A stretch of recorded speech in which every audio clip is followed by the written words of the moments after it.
You're listening to Cool and Unusual Punishment. This is episode 11 of Luginbilled, our special series on the Music Man of Eau Claire. My name is Tyler Haas, and sitting across from me, my two co-hosts, Jody Arnold and our cat. How are you guys? Oh, you know, one of those days. That's Kitty's answer. Where you don't want to wake up, everything sucks. It's a Limp Bizkit song. Yeah. No, I'm good. I'm ready to go. You know, people have said our podcast is all about the he said, she said bullshit. There's only facts. Okay. The episode we're recording after this will be 100% he said, she said bullshit. Yeah. We got to get through this one first. This professional stuff first? Yeah. Jody, you've been on the phone all weekend. Yeah. I trust you have a story for us. Nah. I was just on the phone for other stuff. Thanks for listening. Yeah. No, I do have a story, and I was on the phone quite a bit this weekend, and it was much appreciated because there's been quite a few times now where I have relied on the expertise of others to help guide me, and I made good use of that this weekend. This story is going to piggyback off of the Leader Telegram story that came out on October 28th of 2020. I actually had shared it to our page. Mm-hmm. It's called Luginbilled Foundation Now Dissolved, Still Being Investigated by the Eau Claire Police. How I'm going to do this story is I'm going to read to you the news story, and then I've got starred some places where I'm going to address some stuff, okay? Eau Claire. 1 year after the inquiry began, the Eau Claire Police Department is continuing a financial investigation into the foundation begun by former Eau Claire School Board President Joe Luginbilled. The police department's financial crime detectives began an investigation into the Luginbilled Children's Foundation's finances in October 2019. A community member gave the department information about the foundation's founder, Luginbilled, in suspicious financial transactions, Josh Miller, ECPD Public Information Officer, said in January. Okay, so that's the first place I want to stop. I want to talk about that community member, and I want to talk about the things that I know about the investigation, which aren't much. So if we go back to episode 5 of Luginbilled, that was the charity fundraising episode. I did go back in the show notes to pull up the email that had been sent on September 16th of 2019. That was the one where charity fundraising sent Joe the Be Guided Accordingly email. So there is no misunderstanding if a tracking number for certified funds of $1,950 is not received by me within 3 days, charity fundraising will sue you and your organization for the $1,950 owed, as well as charity fundraising's attorney fees and relentless pursuit efforts.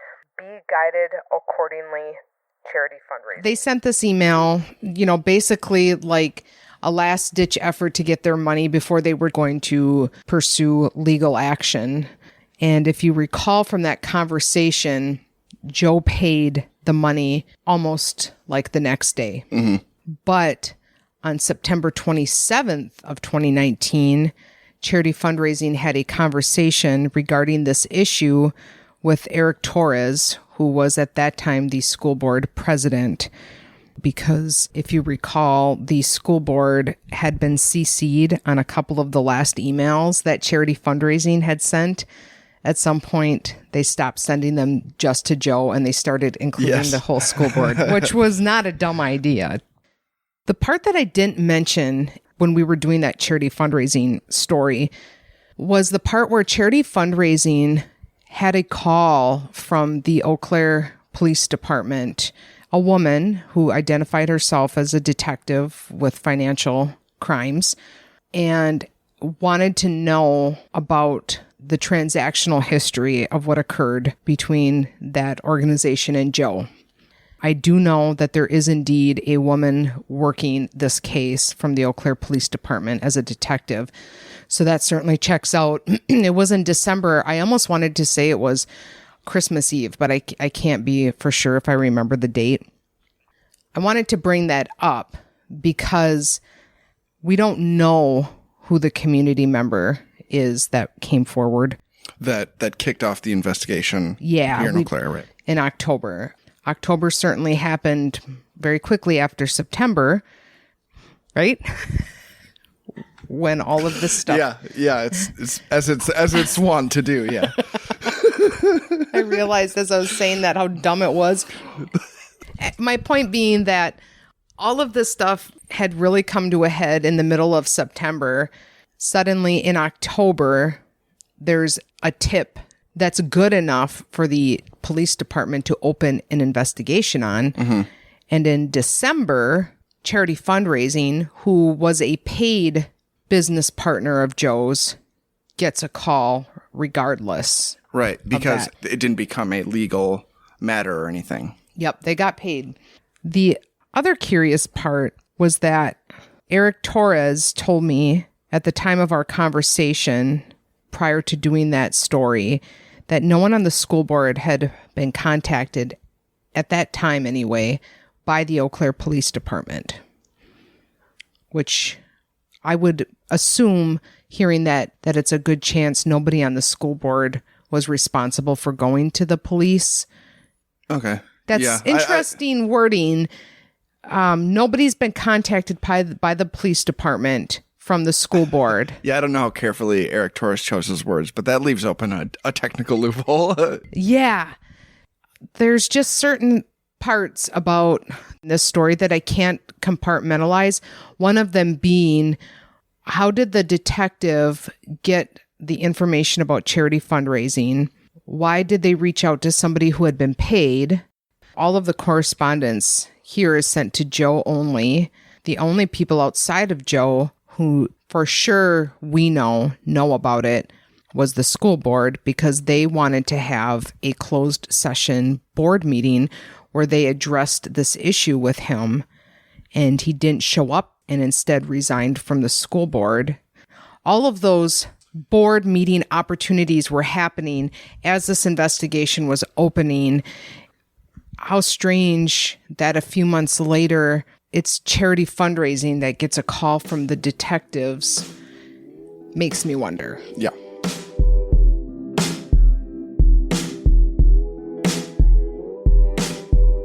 The case is still open and being investigated, Miller told the Leader Telegram Friday, citing the number of projects Luginbilled was involved in for the length of the ongoing investigation. 2 weeks ago, on October 13th, 2020, papers were filed with the Wisconsin Department of Financial Institutions to dissolve the Luginbilled Children's Foundation, according to WDFI records. Are we doing an episode after this? I'll start making notes about questions. We can. I have my notebook that is designated the notebook for big dumb questions about Joe Luginbilled. Okay. This news story does go on to talk a little bit more about the WDFI records, but the act of dissolving the foundation does not get further explained in here. The WDFI is the Wisconsin Department of Financial Institutions. So on the 13th of October, this process was put into place. We'll have a link to the WDFI page for the Luginbilled Children's Foundation. There is available to anybody for free some very basic information about nonprofits. So it will show you the trajectory, kind of the story of the nonprofit. So for Luginbilled Children's Foundation, 12/6/2016, they were incorporated. 10/1/2019, they went delinquent. 10/13/2020, there was a notice of an administrative dissolution that was filed on 12/13/2020. Next to it, it says it was returned on deliverable.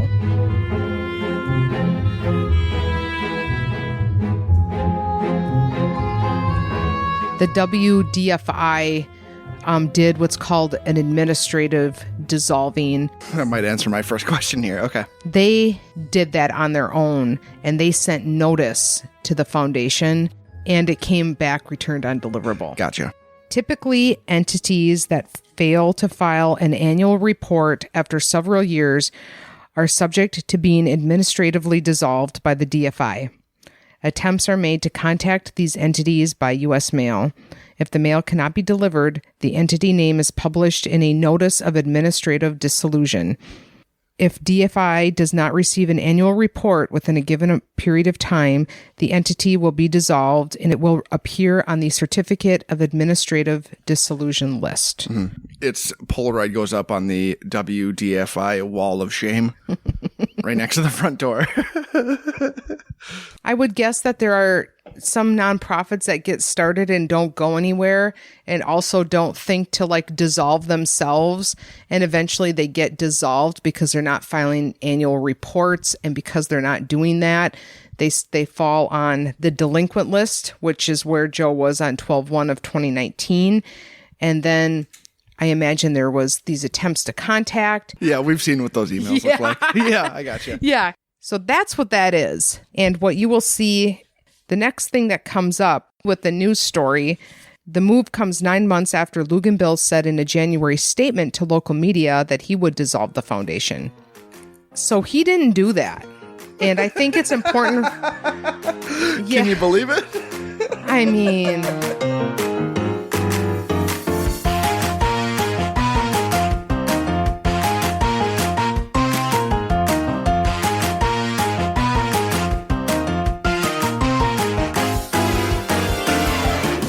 you have to have a gross amount of negligence to get to the part where the DFI in Wisconsin has to decide you're going to dissolve. It's just a matter of time, and it's a matter of procedure and how many days until we have to go to the next action. It has nothing to do with the investigation, but I think the two things got put together. And, well, the issue of suspicious financial transactions, well, definitely when you see that there's been no annual reports, I don't know what those look like as far as what the DFI expects of you, but I believe there's a box that says profit, and you say none, and you mail it out. The IRS records show the foundation filed for nonprofit status in May 2018, but the IRS revoked the foundation's federal tax-exempt status on February 15th of 2020. Organizations can have their tax-exempt status revoked for not filing a Form 990 reporting their charitable distributions for 3 years in a row, according to the IRS. Next thing, what's a 990? How do they work? And what's significant about the fact that he filed none? That's the next thing I wanted to branch off of with this story.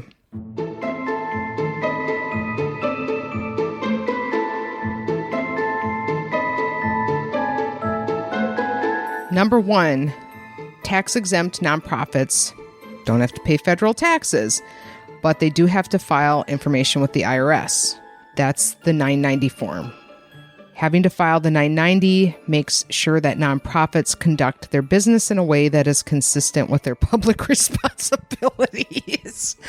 Now you're saying the foundation did not do this. They never did it. The 990, which must be made public, also provides an easy way for donors and other people interested in supporting a particular cause to find and evaluate the best charities to support. In a way, the 990 can be a public relations tool for a charity when care is taken to fill it out correctly and carefully. You know what? Instead of making comments, I'll just put the circus music backing track behind all this.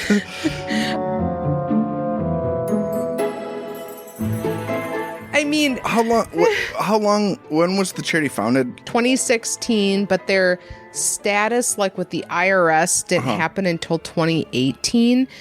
So you go 3 years in a row without a 990 and you are going to become a problem for the IRS. Gotcha. An organization can clarify its mission on the 990.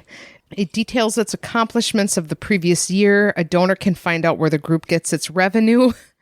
A foundation can see just how sustainable the charity might be. A prospective board member, in this case, it would have been his family, can see who else is already on the board. You just look around the living room, too.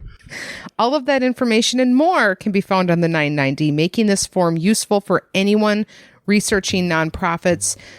The IRS can evaluate nonprofits, how they operate, just by examining their 990s. I understood that 990s hadn't been filed. I knew that it had been 3 years. The 990 is also what shows how much money you've made in donations, Suffice to say, this would be a short investigation and a even shorter podcast series if the 990s were filed, because everything we actually want to know would be in the 990s. Yeah. Gotcha. All right, then this news story, we're going to cruise along. In a January statement to media, the last time Luginbilled has spoken publicly, and by spoken publicly, he released a statement. Yes. About his Eau Claire projects, he said he planned to pass the running of the State Theater and the renovation of the Smile House to, quote, other entities and organizations that can see them through. In that statement, Luginbilled said he worked on the State Theater and Smile House projects without receiving salary and without any employees, but that financial donations did not cover the cost of both projects. One of the most popular questions we get asked, there's a lot. Number one, where is Joe Luginbilled? Maybe we could talk about that in the bonus episode. Sure. Another question is, where did the money go? The problem with that question is that we don't know on the front end of that how much money was there. As far as we know, he made money off of fundraisers because there was correspondence with 2 different charity fundraising type groups requesting the retail value of celebrity signed items or whatever. I don't see in the documentation anywhere how much that item sold for, but I know it sold for something above that because they're asking for that base amount. Right. These were auctions, so we don't know how much they sold for. Therefore, we don't know how much money he made at these fundraisers. Right. And so that was just one piece of the fundraising pie. So I spoke with a lawyer yesterday who has worked on cases involving white-collar financial crimes. I wanted to know about financial investigations, and he was very helpful in explaining some of these things to me that I want to explain to the listeners about how financial investigations work, how long they can take. But then some other things came as a result of this, and we'll get to that.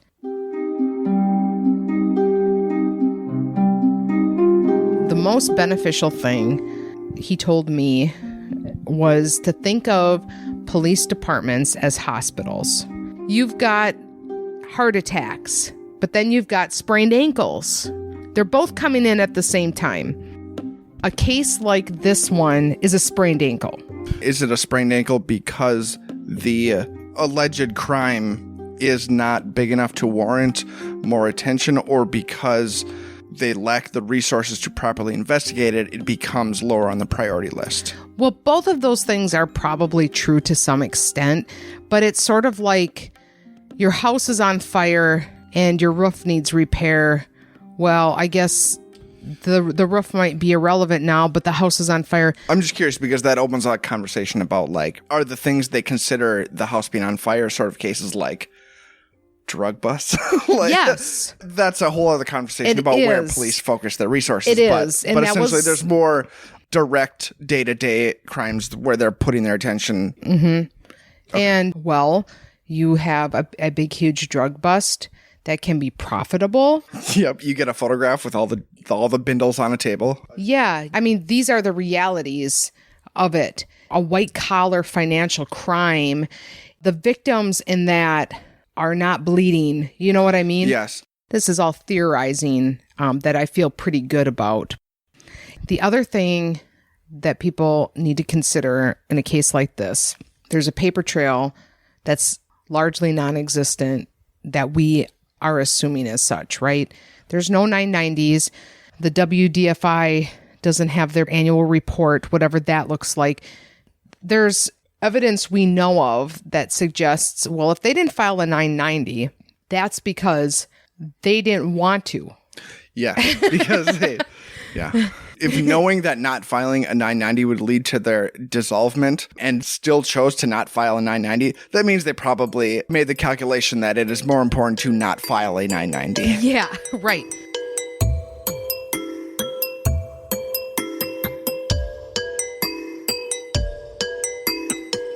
with that lack of paper trail, you would need to get a forensic financial investigator in that would have a very tedious process of combing through bank records, because even if there's no documentation on these formal things like a 990 or whatever a nonprofit would use for managing their finances.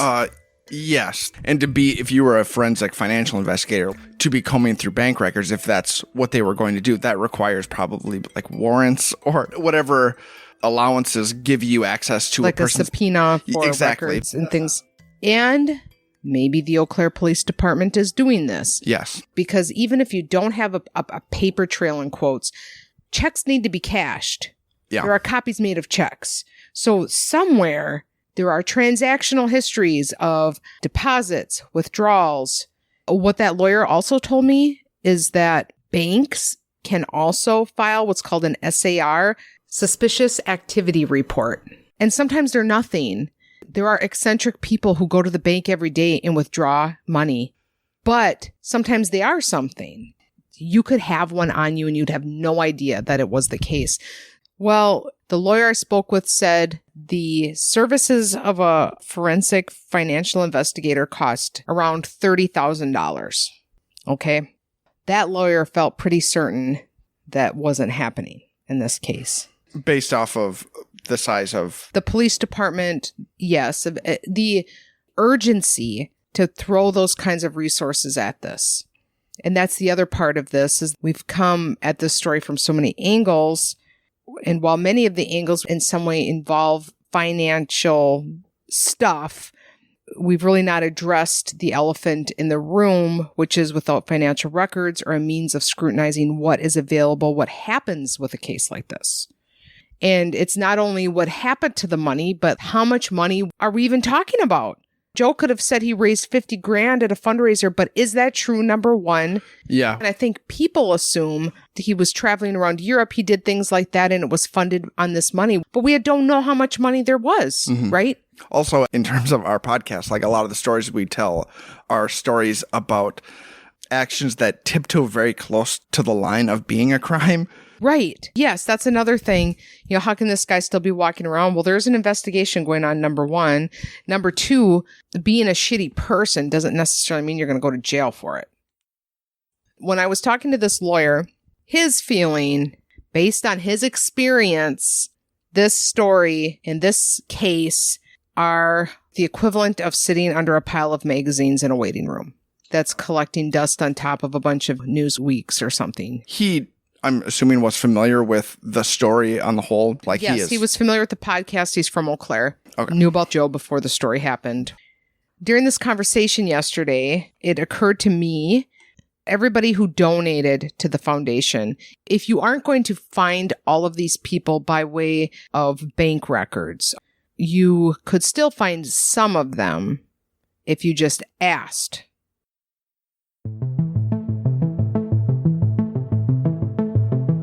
Talking to this lawyer, I realized maybe the way to come at this and in some way put pressure on the police department, if you want to see justice served and you're angry about this, this is a way for you to do something about it.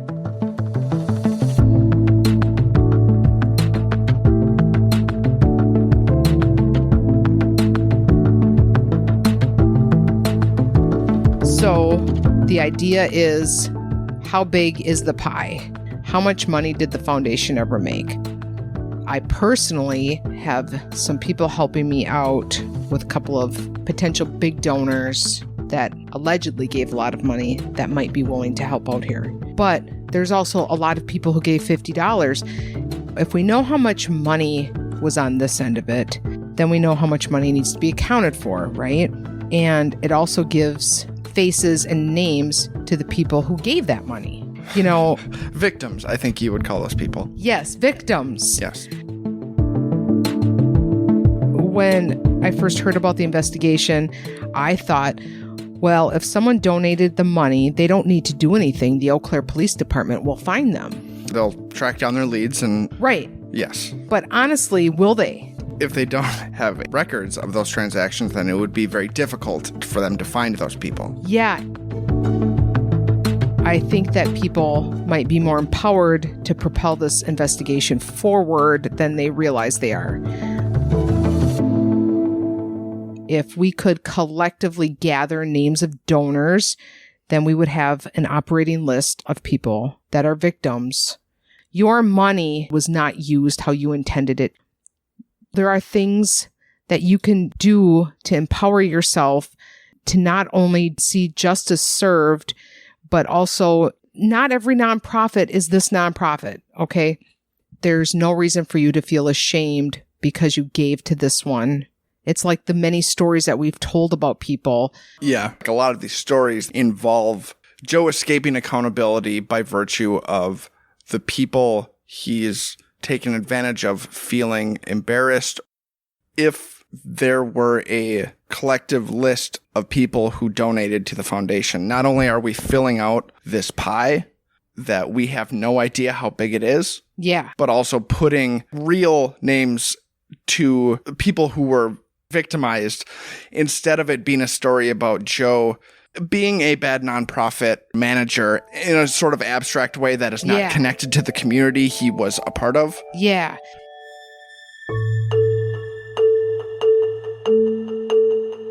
What I want to do is collect names and amounts of money. I will keep those confidentially to myself and then give those to the Eau Claire Police Department. One of the things that the lawyer and I was talking about is there's not a lot of public pressure. And right now it's just this abstract thing. But if you have 100 people or whatever saying, I gave money and I want to know what happened to it.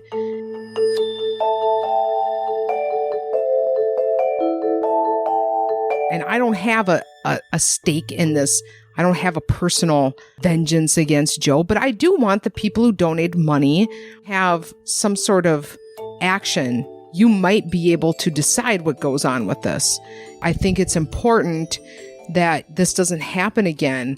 For all of these stories that we've told in which there is no legal action attached to it, the thing that can have an outcome, I think there's a lot of people who would like to see it. So yes, I'm asking you, if you donated money, I'm going to start building a list. Maybe this goes nowhere, or maybe people decide that they will tell me. I feel like by now, listeners should be able to trust that my intentions are to do with this information is the only thing I will do with it. Yeah, I don't know how much agency or how big our platform might be. I do certainly think that after 10 episodes, you have demonstrated how respectful you have been of people's desire for anonymity, etc. Joe escaped financial accountability because of his refusal to do the paperwork that would hold him accountable. Yeah. The thing that Joe was hiding, we can find that out to some degree thanks to the people he took advantage of. Yes.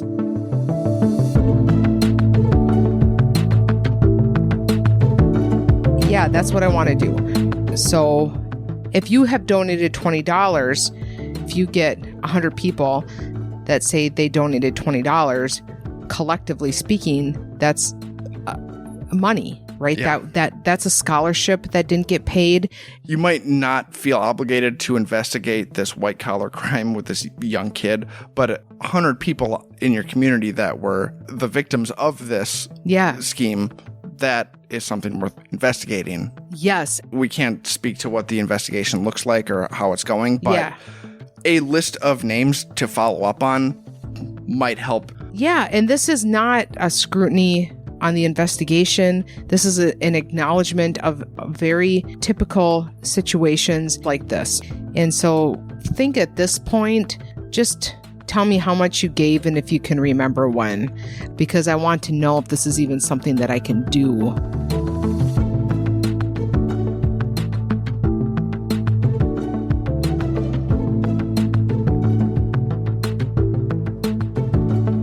So there you have it. I think we're going to put together a more proper campaign to elevate this request. But for the listeners now, share this on your page when it comes out. you maybe were at an event and you have friends, send them a message with it and say, hey, they're looking for people, We should point out you can message us on our Facebook page, of course. You can also email us at mail@luginbilled.com. You and I are the only eyeballs that read those emails. Yep. You can find us on Patreon. We are going to take a little break here and then record a little bonus episode that you can listen to and join in on at patreon.com/coolandunusualpunishment, patreon.com. You pledge a few bucks. It goes a long way to supporting us. Yes. Tell a friend so that we can form a collective army of people looking for justice. Yeah. Thanks for listening.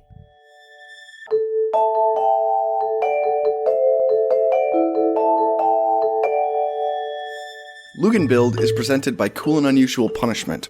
Research and interviews by Jody Arnold. This episode was edited and mixed by me, Tyler Haas. Music by Jeff Harvey, Rick Dickard, Zavely, John Wright, and Yoav Aliegan.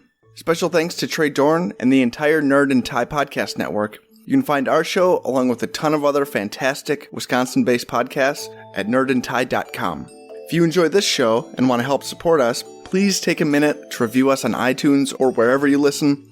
At the time of this recording, we are also a nominee for Volume 1's Best Local Podcast. So if you are hearing this before December 8th, you can head over to volume1.org and give us a vote. It's either incredibly important or completely overrated, depending on whether or not we win it. You can also pledge a few bucks on our Patreon page to get early and exclusive episodes, or you can join the discussion on our Discord channel. You can find links to both in the show notes. Our website, where you can find links to the material and documents we reference, is luginbilled.com.